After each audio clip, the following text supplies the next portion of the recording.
The purpose of the COVID inquiry is to identify what went wrong, maybe what went right, but to ensure that we are better prepared for the future, because there will be future pandemics.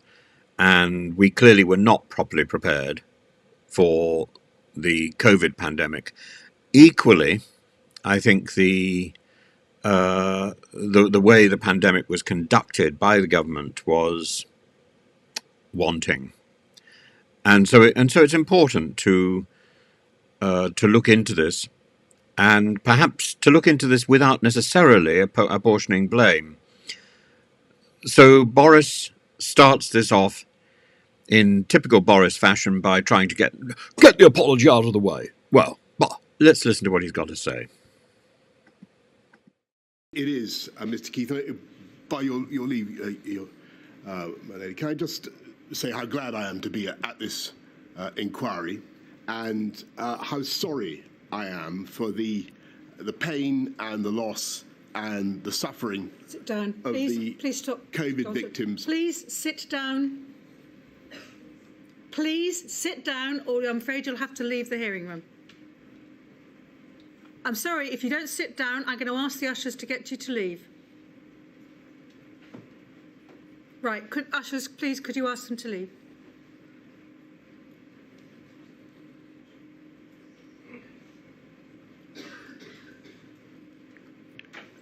Could I say, by your leave, that I understand the feelings of these victims and their families, and I am deeply sorry for the pain and the loss and the suffering of those victims and their families.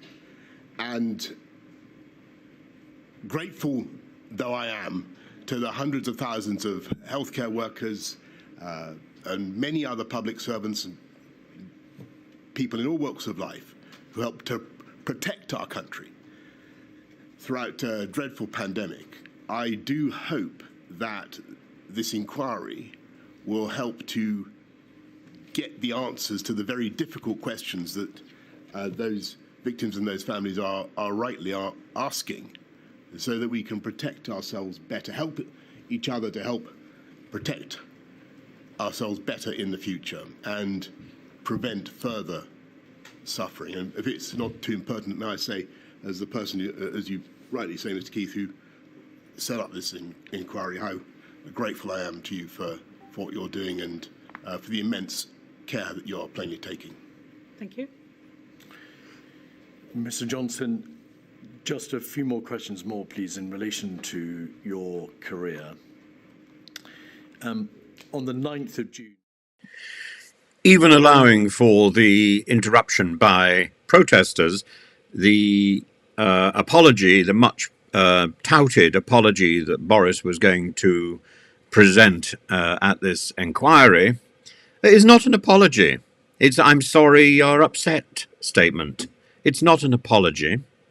And I think it's about time we recognise that this formula needs to go. Either apologise or just keep your mouth shut. And I'm sure many of us will be very happy for a little bit more silence.